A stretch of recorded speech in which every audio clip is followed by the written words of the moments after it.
positively geared properties used to just be how it worked 2 years ago. Yes. It was kind of more difficult to find a negatively geared one. Now it's like the shoe is on the other foot.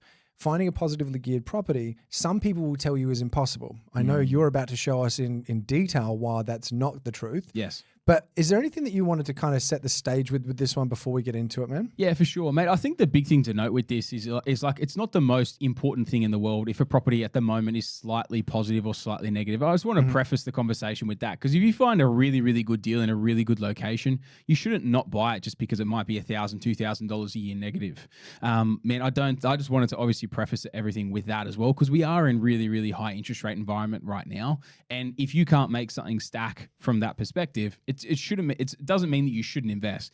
What we want to go through here and everything as well is obviously showing some examples of how we can turn a property potentially positive, with the right structure and with building the right, like layering little strategies on top of them as well. But I think that's just the important thing, mate. Obviously, I know that's what you've got me in here to discuss as well, but I just want to, I think, put out there to people as well. It doesn't have to be, because really, like, if something's 1,000 over, 1,000 under sort of thing, ultimately, if it's going up by 50 grand a year, then you're still winning, in a big way. So don't walk away from a deal just because it's negative. No, I mean, this is my biggest gripe in the last 2 to 3 years. Everyone is expecting these days for everything to be positive, because that's how it was for like a 2 year window when interest rates are at record lows. You have to be realistic with where the situation is right now. And like, we were doing growth properties, bread and butter deals, 2-3 years ago, getting $6,000, $7,000, $8,000 a year on a growth property. It was crazy. Whereas those same deals now might be a few $1,000s a year negative. Doesn't mean they're not great deals. But yeah, man, it's just something to factor in. Don't rule yourself out of the game just because you can't get positive. But if you can turn a deal that otherwise might have been sitting at, 7-10 grand a year negative and maybe get it to break even or be a lot closer to neutral, and that helps your serviceability position and helps you keep moving forward. Maybe these strategies will help you either within your existing portfolio or looking at a certain area you're targeting as well. The thing that I like about this episode concept, and let's see if I still like it by the end of it, but I'm pretty sure I will, is that I think sometimes that finding a positively geared property is kind of tarred with this brush of, I don't want to go to one-horse towns though. I don't want to go to some like regional far out place. And it's like, whilst that's a part of it is going to the right location. Yeah. It's also, there's lots of little things that make it up.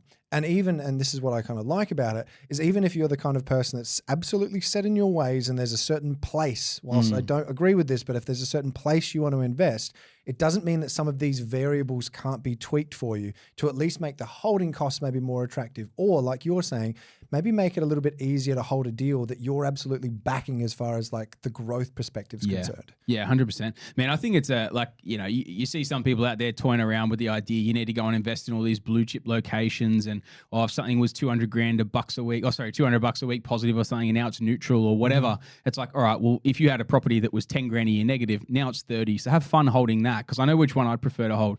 200 positive to now neutral, or 10 grand a year negative to 30. Yeah. I know what I would prefer to hold. Especially if you've got a few of them.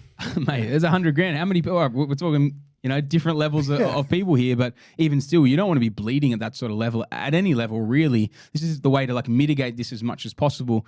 And a lot of the time, this is the other thing as well, you don't need to go to a super salubrious area to receive extremely strong capital growth. Sorry, man, there's that thesaurus you picked up again. Did you say salubrious? I can't even say it, Sam. Salubrious. Yeah, it's like You're looking at me like I should know. It's like top level, it's like a Tom Cruise suburb, like a Russell Crowe lives there. Chris Hemsworth, he's got a house. Salubrious, like top celebrities, like top level. If you're listening to this right now and you know what Sam's talking about, make sure that you hit that follow button to hear more of Sam and the education on vocabulary that I wasn't expecting as well. Hey, mate, on those long, lonely train rides, I did a lot of reading, I'll tell you that much. Oh, mate, look, on that note, do you want to jump into the numbers and start breaking things down? Let's do it. All right. Now, if you're listening to this on iTunes or Spotify, head on over to our YouTube page so you can actually follow along with this visually as well. But we're still going to be spelling everything out as far as like the following auditory-wise.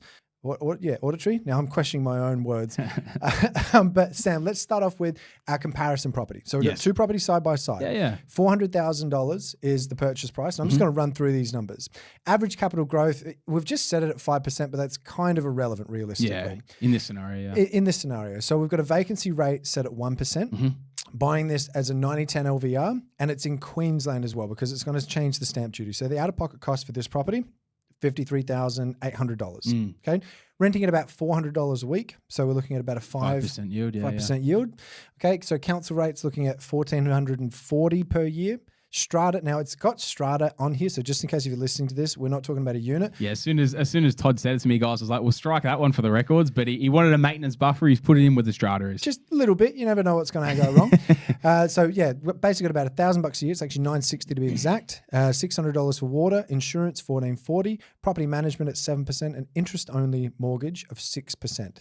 This puts our property at which everything's looking pretty standard, negatively geared by about $132 a week. Almost $7,000 a year.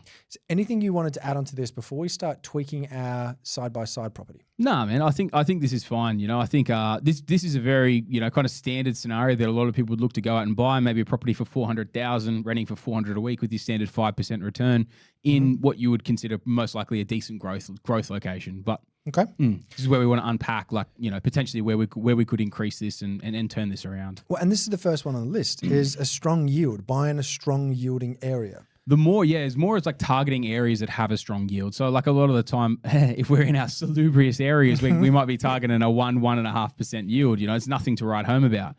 But if we go potentially into maybe some more affordable corridors, maybe an area that's undervalued for what it is, and it has some good potential for growth. So it's in a low point in the market. Now, if it's a low point in the market, there's quite often going to have a decent chance of having a strong yield on it as well. So we're targeting these areas with higher than average yields. And something I always used to do is I like to look, and it depends on the time as well. But you might go out there and look for a market that's got as a minimum of 5% plus yield, and then that kind of like allows you to kind of chop down your areas to being like, okay, well, if I can get something here in these sorts of areas, I know your standard is 5%, but then what can we maybe tweak to get this to a 6% plus yielding property or more? Did you remember looking through like the APIs? 100%, man. Yeah, that was my go-to back in the day. The highlighter? 100%. Yeah. Yeah, man. I used to like do a little like with a pen and like scribble around them and stuff as well. All right. So basically what you're saying is you're looking for an area that's got maybe not the yield that you're actually targeting, but an average yield that's still higher than others. Yeah, and close to the yield you're targeting. So even if you might be, if you need a 7% yield, maybe you go find the areas that have still got a 6% plus, and then you can tweak it to get to 7.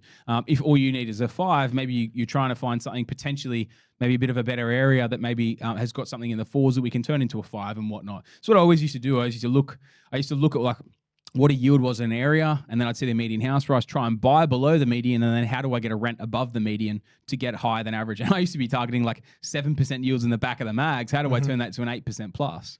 So as far as our first change then, we're not really making a change because this is under the assumption that we've already bought in an area that has an average 5% yield. That we're buying in there, that we're targeting there. Property number 1, yes, that's been bought by novice investor over there. Yep. Property 2, this is us being more educated, going how do we get a better product out of this example. Gotcha. Okay, so no changes to that one.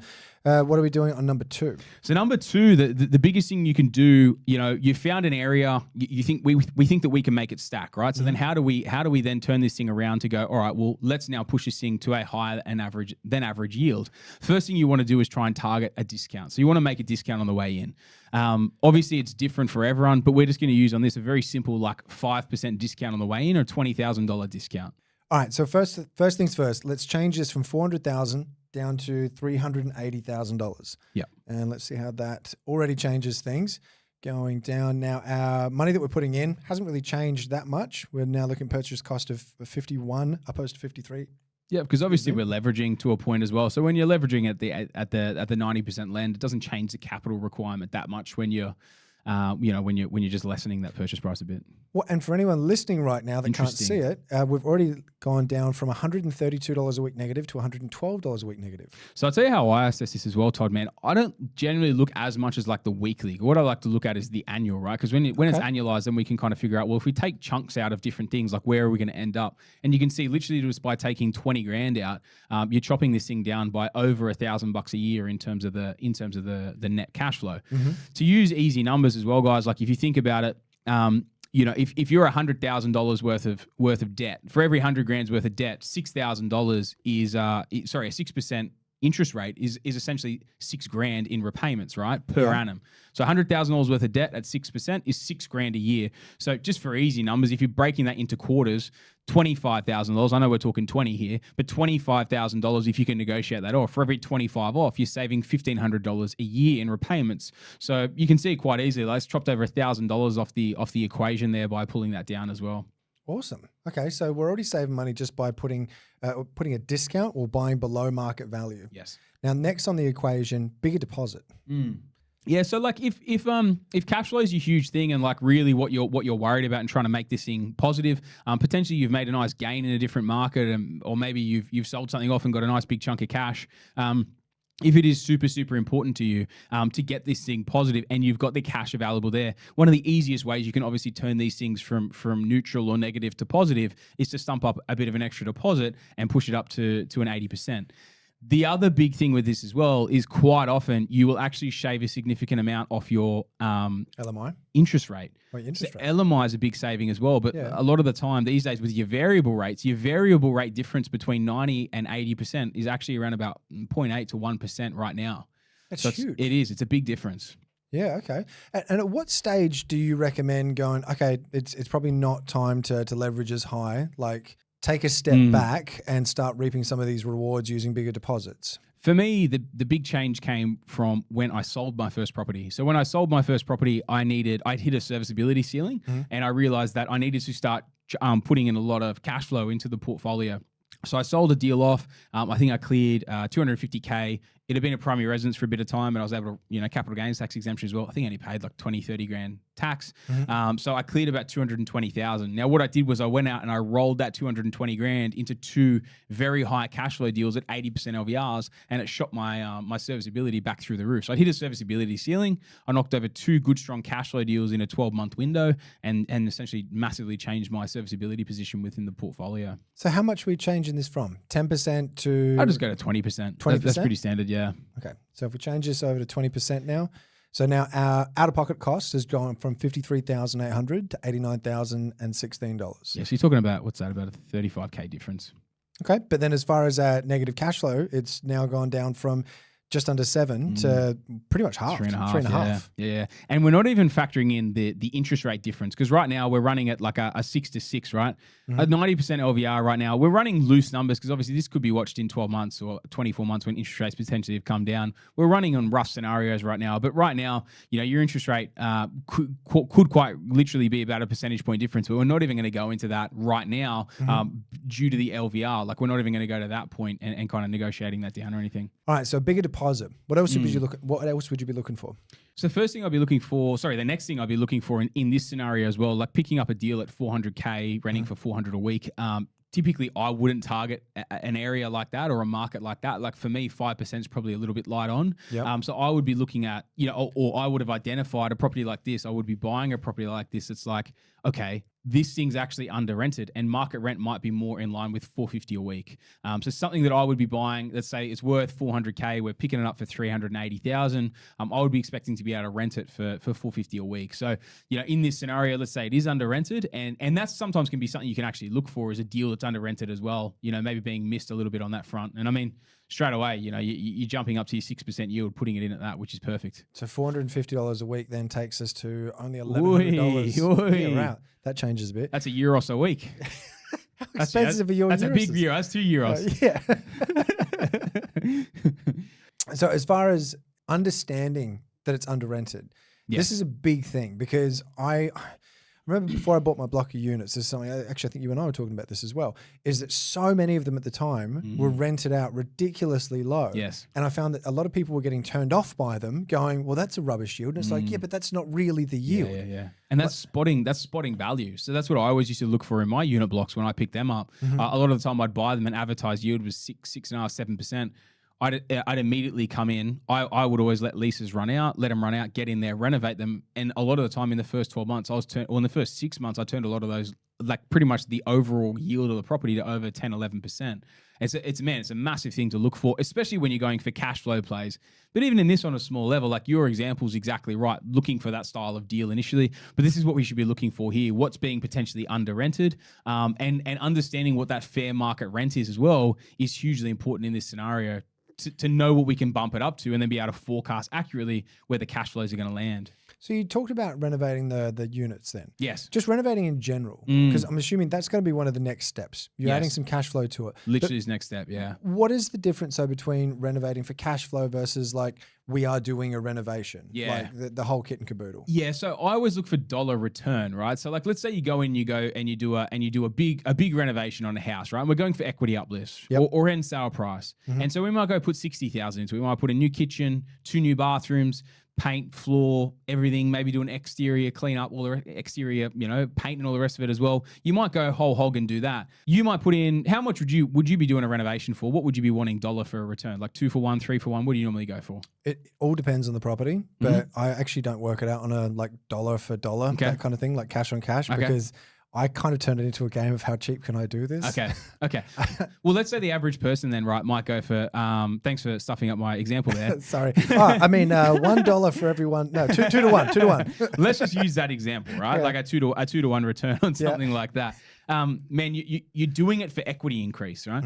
But the ability of taking a property in this area and turning it from a $450 a week rental when it's still in this scenario, we're talking about a 4x2, right? Because we're talking about 2 bathrooms. So like turning a property like that from a $450 a week rental, putting 60 into it, you're going to kind of, for it to really be worthwhile from a yield play, you're probably going to be wanting this to get to like $600 a week, which might be a real stretch for the area, right? To go from a 4x2, same property, just updated from 450 to 600. So that's renovating for growth, and that's renovating for equity increase or end sale price increase. What I will be looking to do is to renovate for yield. So you're going for your bang for buck items that are going to get you your best yield. So again, if we're looking for a specific property here, under rented, and maybe it's a bit dated, it looks a bit average, what can we do here on budget to really boost that yield? Just the yield, not even, yes, the value is going to be increased from it as well, but what can we do to give it a massive yield boost? And so simple things like paint, floors, vanity in the bathroom, because you know what it's like. You walk in, it's a terrible vanity, it's 50 years old, it looks disgusting. You put a new vanity in, it's a renovated bathroom. That literally could be all you do and repaint it, and people think it's a half renovated bathroom, right? Tile over the tiles if they're strong enough. Exactly, man. These sorts of things, these low ticket items that like you can do and get a really good boost to your income. One of my other favorite ones, we're talking about painting, is painting or updating the kitchen. So quite often, like we will target our property that's got like good bones in the kitchen, maybe a good carcass, maybe even the drawers and everything are good. Can we pull it off? Can we, plug up the holes, put new holes in, put new door handles on it, give the bench top a refresh? And a lot of the time, for $1,500 to $2,000, we literally completely revamp a kitchen because the shell and the carcass and the structure was okay. It just needed that facelift and that uplift. Now, the person coming in renovating for equity gain, they would look at it and go, can I turn that? Will that alone get me to like my $550 or high $500,000 valuation or whatever I need to get if I'm putting in my 60, 70 grand? Probably not. They probably need to go whole hog. But doing the renovation piece for yield, that will still get you a big uplift. So if you look at the two things, and if you're taking out the big ticket items of a new kitchen and 2 new bathrooms, you're probably deleting circa 40 to 50K out of your renovation. If instead you're doing the kitchen revamp, you might be all in for say 15K. But your $450 a week, you more than likely, because they're bang for buck items, the property will seem refreshed and it will seem updated. If we can then boost that to $500 a week, that's a very realistic return for an updated property compared to a tired one. So having that there, you look at the return of like that increase being, let's say, $50 on the 45, that's about a 17-18% return on cost from a yield perspective as well. So very, very strong. And like renovating for yield is a strategy. A lot of people think they need to renovate, they need to go all out. But what can you do for a cost, like a bang for buck return, to get the biggest net rental return for the smallest dollar output, which I know you and I laugh about because you and I have always done this as well. So you're boosting this up, 15K reno, roughly. You're not going all out because like you've just explained, equity uplift, totally different story. 100%. Can I say that you're probably still going to get an equity uplift from this reno? Of course. Just not the same way that you could have if you had to put the 60, 70 or whatever in. Yeah, man, an updated house and a refreshed kitchen and 2 new vanities and all the rest. It sounds like, the refreshed kitchen does, but even like the vanities in the bathrooms, it sounds like it's not that much. But you can facelift a property. You can tart this thing up and still be decent. So yeah, man, we've done this many times and boosted it even by more than $50 a week. week. But let's run with a 50 increase and get to 500 a week. Yeah, I was going to say, I reckon 50 is actually probably even been a bit conservative, but let's do it. It's only a 10% uplift. Yeah, so $50 a week. So now we're looking at $500 for our rental income. So our yield is comparison back to our first one, that's 5.1%. Our yield is now 6.7%. And so we're now positively geared already by $1,258 a week. No, that's not right. A year. A year. Yeah, a year. Yeah. Yeah, $24 a week. Yeah. So, but like you said, you're not talking weeks. I don't know why. I just always go to weekly. I think a lot of people do. I don't know why I look at the annual. I think I've just always been someone, I don't know, I look at the annual. I always reverse engineer it to what does it look like as a monthly or a weekly, but for some reason I always look at the annual. Okay.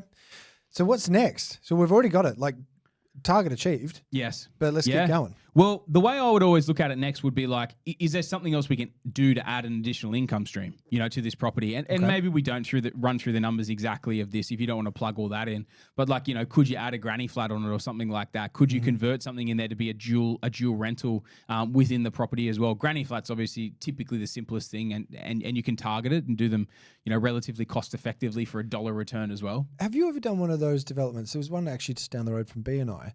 And it was a house that they ended up turning into a masonette, like building a firewall down the center. Yeah. Have you done one?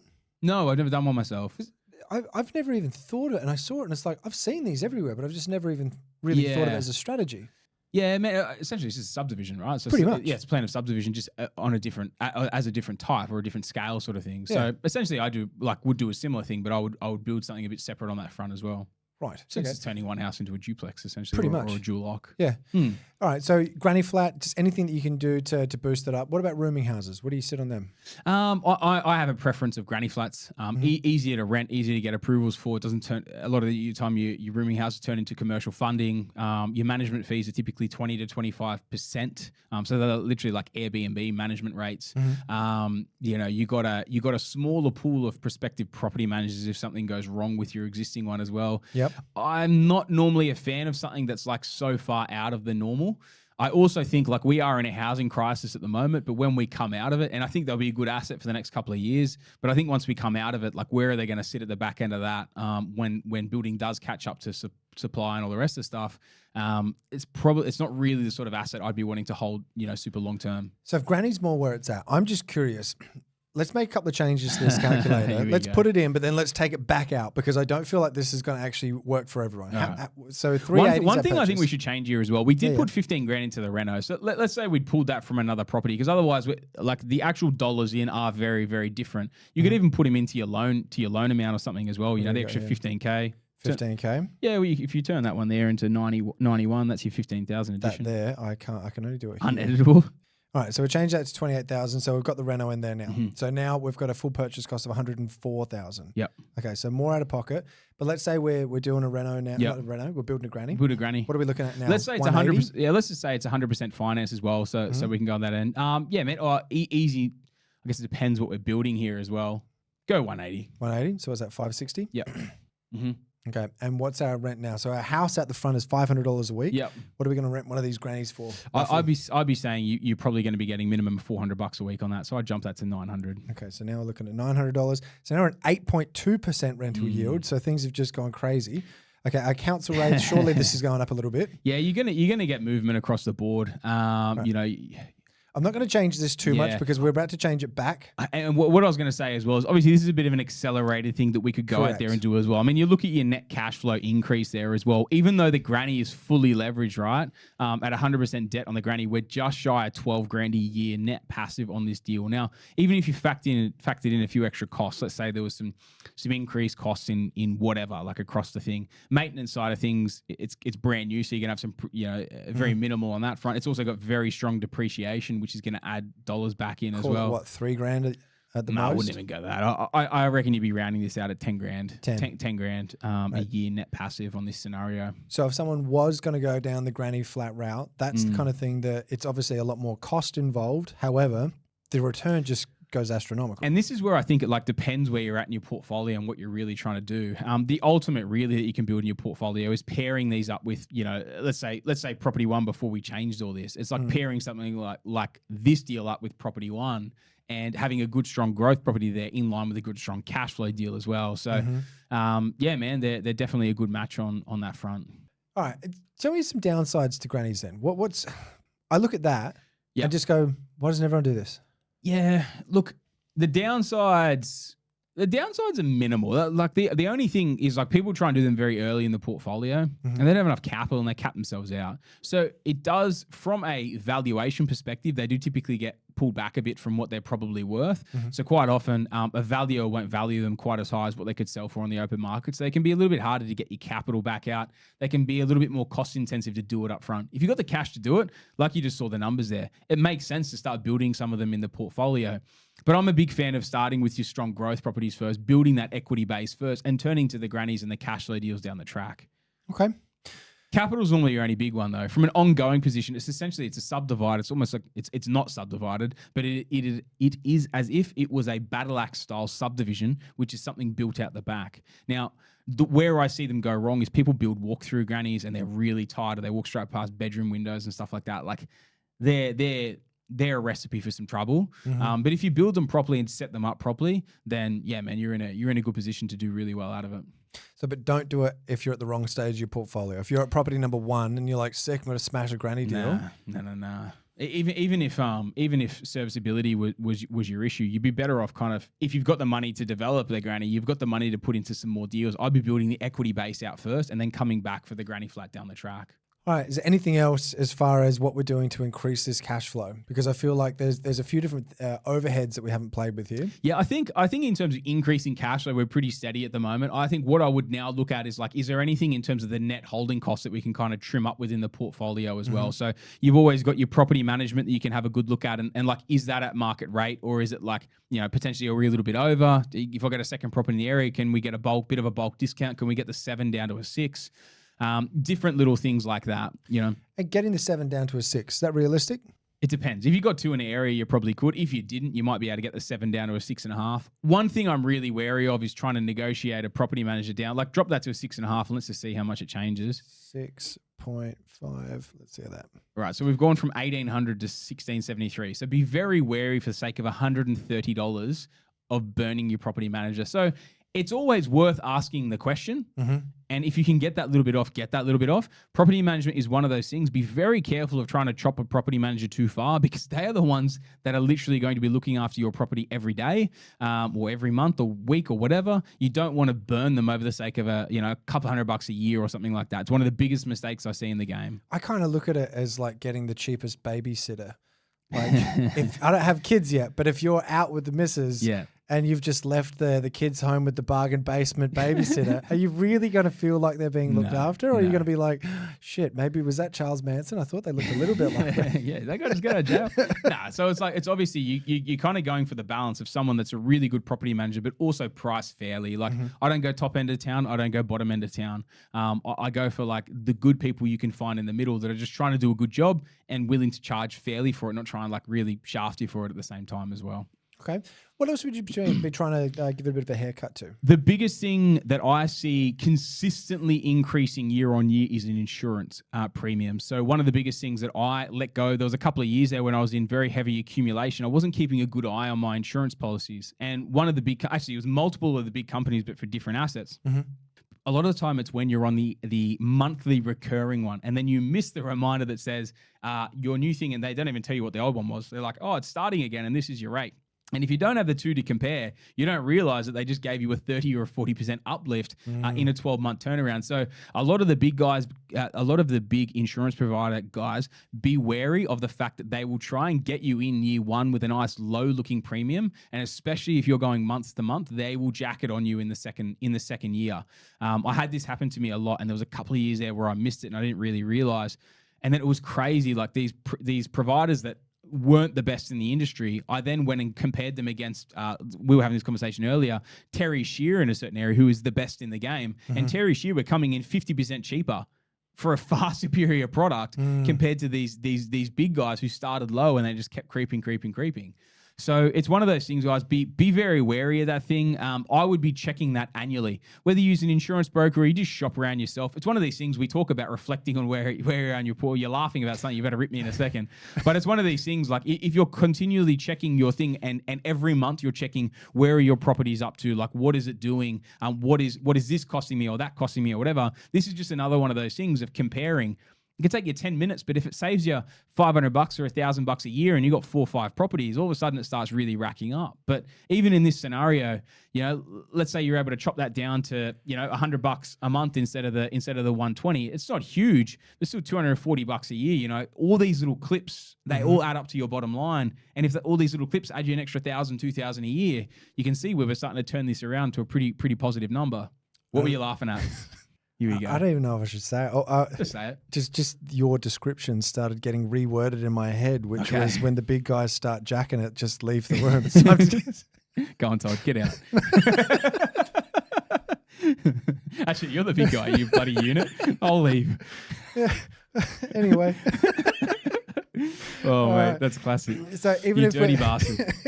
Even if we're saving just $20 a month off your insurance policy, like you said, you can save $200 a month here. Yeah. $200 a year here, $200 a year there. Yeah. You're doing that in 4 or 5 places, $1,000 a year. And I would strongly recommend to review this stuff annually, guys. Like every time that thing comes around for renewal, because in this scenario, we're talking a $1,440 down to $1,200. It's only $240. But in a year, 2 years, that insurance provider could be over $2,000. This is what happened to me. It was over $2,000, and I got some of my insurance policies back down to $1,100 with the best insurer in the game. It's $1,000 per property.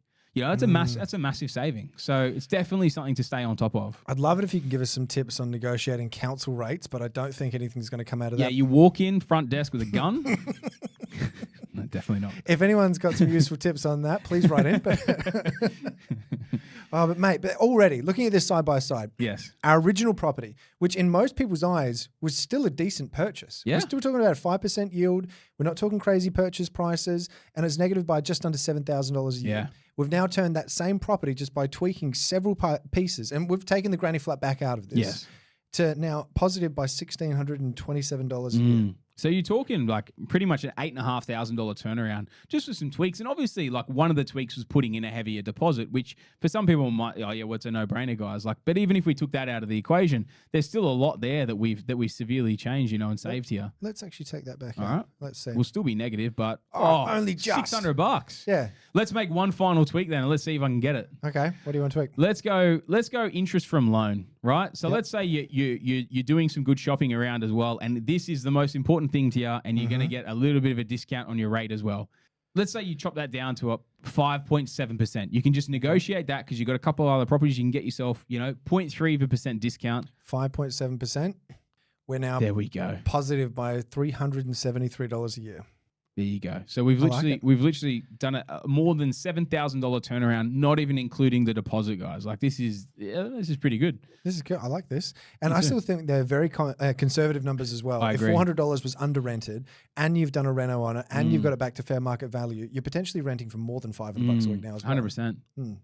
100%, man. All right, I think this is good. I mean, you look at that as well. We've turned a gross rental yield of 5.1 into 6.7, and obviously this is a little bit of I guess it's almost like a little bit of a masterclass in like renovating for your yield and everything, but it's even making that little bit of a discount on the way in, getting your rents back to market, then forcing that bit of a value. These little things you get right, it can be a very, very, big game-changing sort of play in the game as well. One of the final thing I would probably add into the equation too, that like a lot of people starting out miss this point as well, depending on the age of the property and what you're doing. Go out there and get a depreciation report as well, right? Oh, I didn't think of that. Yeah, so like, this is one of the things that like, yes, this is like going on each week, each month, each year, this number. But when you go out there and you get depreciation report on top and you get that cash back, we're talking about like, how do we get positively geared with sky high rates? If we use depreciation to our advantage and we can get another $2,000-3,000 a year back, yes, it's not like the most glorious strategy in the world. But if we can get that cash back and then you're adding an extra, let's say $2,500 a year, you've turned a property that was $7,000 a year negative to $5,000 a year positive in this scenario. That's a massive turnaround. We don't have that in the calculator. Really should. That's a bloody good idea. Got ya. Yeah, got you good. Well, and if you want to have a play with this calculator as well, that Sam's been able to pull apart these both these properties, head on over to pizzandproperty.au and click on the resources tab up in the top right hand side. But mate, this has been an absolute eye-opener. And like I said at the very beginning, whether someone's wanting to smash a positively geared portfolio or just make their holding costs that little bit easier for investments that they might already own, this is going to help so many people because it's just several little things to tweak. And if you wanted to really smash things out the park, and like Sam said, depending on what stage of your portfolio it's at, I think just briefly jumping into those granny numbers, mate, that's Yeah, no, they shoot you away. Hey, they really blow you away. yeah, absolutely. But is there anything else that you wanted to sort of wrap this one up with? Mate, the only thing I probably that comes to mind for me as well is most people that listen to our sort of content, mate, they're normally not one property owners. Like the big thing I'd stress here, guys, is like if you really look at these figures here and these numbers, you're almost $10,000 a year difference between these two scenarios. You think about it, if we pull this apart and apply it to several deals, you start talking 2, 3, 4 properties. Plus a bit of depreciation add in as well. You literally might have if we're talking 10 grand per property turnaround, you might be talking $30,000, $40,000 a year in net cash flow difference from a few little tweaks that you might be able to make in here. So, mate, I'm just hoping some people took some great value and they can, potentially change their outlook and what they're doing with their journey. Love it. Sammy Gordon from Australian Property Scout. Thank you so much for joining us again, man. I'm sure we'll see you again soon. No worries, Todd. Been a pleasure, mate. Thank you.